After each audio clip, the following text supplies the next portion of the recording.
જય મુરલીધર, હું આપનો દોસ્ત હામાભાઈ આહિર. મિત્રો કેમ છો? મજામાં? મારી યુટ્યુબ ચેનલ હામાભાઈ આહિર ઓફિશિયલમાં આપનું સ્વાગત છે. મિત્રો, છેલ્લા 10-12 દિવસથી લોકો માયાભાઈનો વિરોધ કરતા. આંતરરાષ્ટ્રીય લોક સાહિત્યકાર માયાભાઈ આહિર લોકો ગરીબોને હથિયાર બનાવીને, ગરીબોની આડમાં ગરીબોને પડદો બનાવીને પાછળ ટાર્ગેટ બીજો લોકો વિરોધ કરતા હતા. આખા ગુજરાતને ટેક્સ ભણાવી દીધો. GST, income tax, direct tax, indirect tax, cell tax, બધા ટેક્સ ભણાવી દીધા. કોઈ વિદ્યાર્થી એક્ઝામ દેવા જશે તોય પાસ થઈ જશે, વાંચવાની જરૂર નહીં પડે, એવા બધા ટેક્સ ભણાવી દીધા. માયાભાઈનો હેતુ શું હતો, માયાભાઈનો આશય શું હતો, એ કોઈને ખબર નહોતી. બસ ખાલી વિરોધ. જાણે ઘણા લોકો તો માયાભાઈના વિરોધની વાટે બેઠા હોય એમ વિરોધ કર્યો.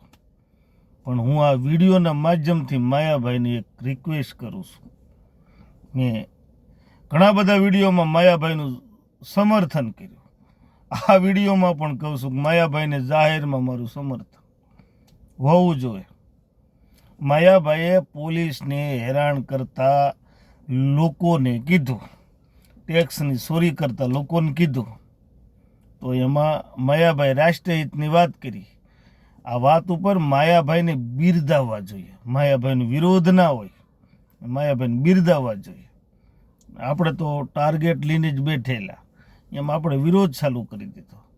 પણ હું માયાભાઈને એક વાત કહું છું કે માયાભાઈ પોલીસને કોઈ હેરાન કરે, નિર્દોષ પોલીસ કર્મીને કોઈ હેરાન કરે તો પાછા આવું કહેજો.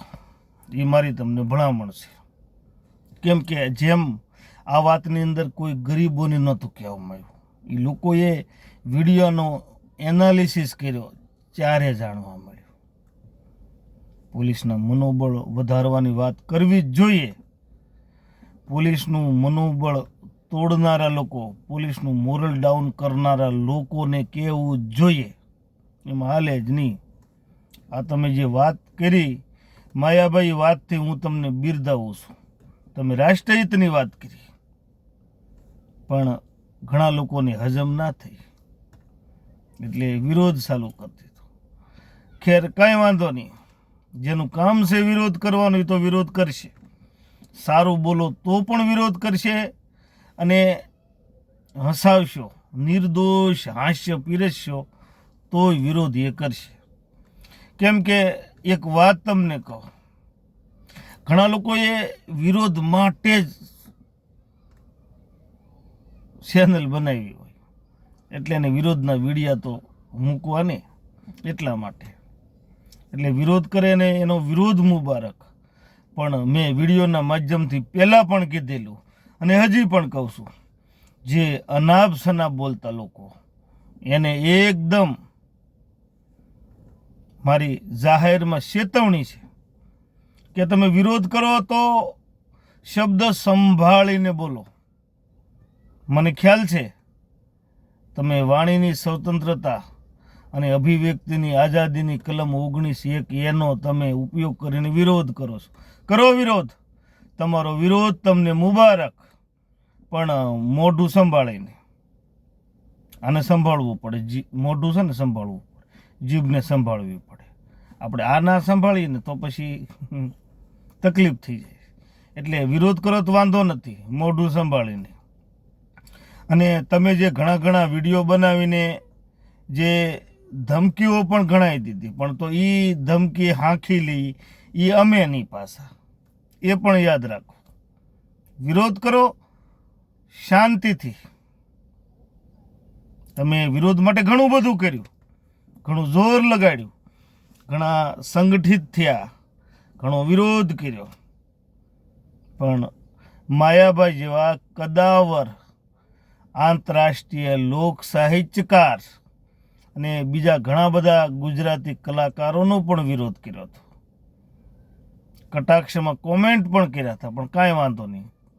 કલાકારના પ્રોગ્રામો પણ ચાલે છે અને કલાકારની છબી ખરડાવવાની કોશિશ કરી, પણ ખરડાણી નહીં. કેમ કે લોકોને સમાજ સાથે સંસ્કૃતિની પણ જરૂર છે. સંસ્કૃતિ આપણી જે સંસ્કૃતિ છે એ આ જે કલાકારો છે, જે ખુમારીની વાત કરે છે, જે આપણા પૂર્વજોના ઇતિહાસ જેમણે જીવતા રાખ્યા છે, એ કલાકારો તો હંમેશા શિરોમાન્ય જ હોય અને હોય જ. એમાં કાંઈ કોઈ વિડીયોના માધ્યમથી મારે કહેવાની જરૂર ના હોય. કલાકાર એટલે શિરોમાન્ય.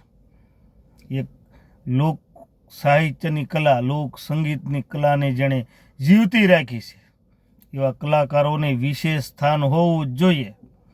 ઘણા લોકોએ તો આરટીઆઈ થ્રુ માહિતી આપી દીધી કે ભાઈ રાજકોટનો પ્રોગ્રામ હતો, માયાભાઈ એટલા લીધા ને કીર્તિદાન એટલા લીધા. એટલે લે ભાઈ, એ રાતના ઉજાગરા કરીને પ્રોગ્રામ કરે છે અને આપણે 8 વાગે એટલે ખાટલાની પાંગતમાં પડ્યા હોય તો આપણને ના મળે, એને મળે.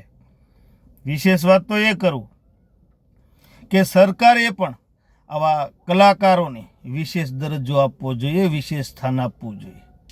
એ સ્થાન રાજાશાહીમાં પણ મળતું.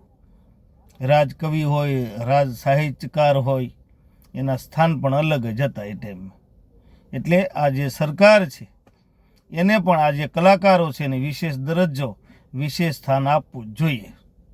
કેમ કે આજે ટ્રમ્પ કે બહારના કોઈ રાષ્ટ્રપતિ કે વડાપ્રધાન કે કોઈ આવતા હોય તો એનું સ્વાગત માટે આ કલાકારો હોય છે.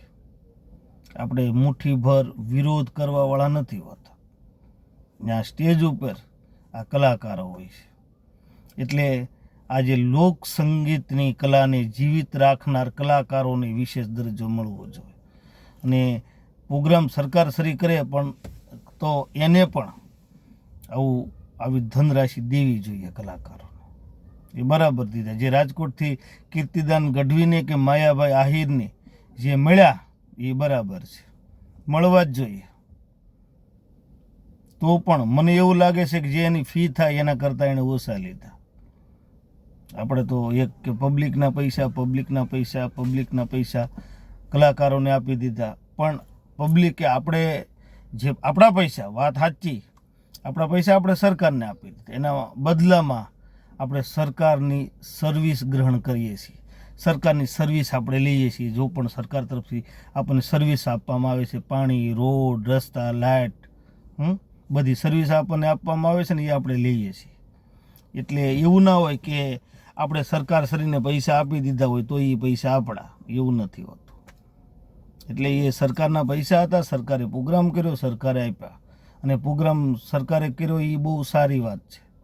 લોકોમાં સંસ્કાર આવે, લોકો આપણી સંસ્કૃતિને ઓળખે. પણ આપણો તો આશય જ કંઈ અલગ હોય છે, આપણો ટાર્ગેટ જ કંઈ બીજો હોય છે. અને આપણે છે ને કંઈ થાય ને તો ટાર્ગેટ સીધા ગરીબોને બનાવી દઈએ, ગરીબોના નામે. અને ગરીબોની જેને ઈચ્છા, ગરીબોની સેવા કરવાની ઈચ્છા હોય ને એ પણ મને કહેજો, તો એના માટે તમને અમે કામ આપશું. તમે જે ગરીબની વારે આવ્યા કરતા હતા ને એ વિડીયોમાં, તો ઘણા એવા ગરીબો છે કે જેને શિક્ષણ માટે, જેના સંતાનોને શિક્ષણ માટે જરૂર છે, સારી સ્કૂલની જરૂર છે, એડમિશનની જરૂર છે. ઘણા એવા ગરીબો છે કે એને અલગ રેશન કાર્ડ થયું પણ અન્નપૂર્ણાનો સિક્કો નથી લાગ્યો, એટલે એને અનાજ નથી મળતું. તો એનું અન્નપૂર્ણાનું ફોર્મ ભરાવીને એના રેશન કાર્ડમાં સિક્કો લગાવીને એને રેગ્યુલર અનાજ મળતું કરી દો તો અમે માનીએ. ઘણા ગરીબો એવા છે, ઘણા પીડિતો છે કે અમારા દેવી દેવતાઓનું અપમાન કર્યું, અમારા દેવી દેવતાઓને એવા વિડીયા ઉતાર્યા. એ લોકોને તમે કહો ગરીબોની વારે આવીને. ઘણા ગરીબો એવા છે કે જેને કામ નથી મળતું, મજૂરી નથી મળતી, એવા ગરીબોને ધંધે નોકરીએ લગાડો.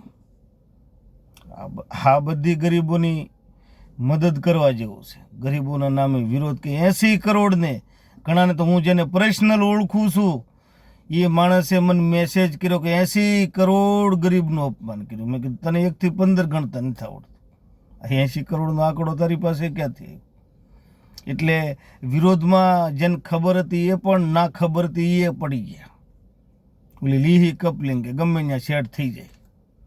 એટલે એમ કાંઈ ખોટી રીતે વિરોધ કરવાથી કોઈ ફાયદો નથી ને વિરોધનો મતલબ કાંઈ નીકળે નહીં છેલ્લે. જેમ આ વિરોધમાં કાંઈ મતલબ ન નીકળ્યો એમ મતલબ નીકળે નહીં.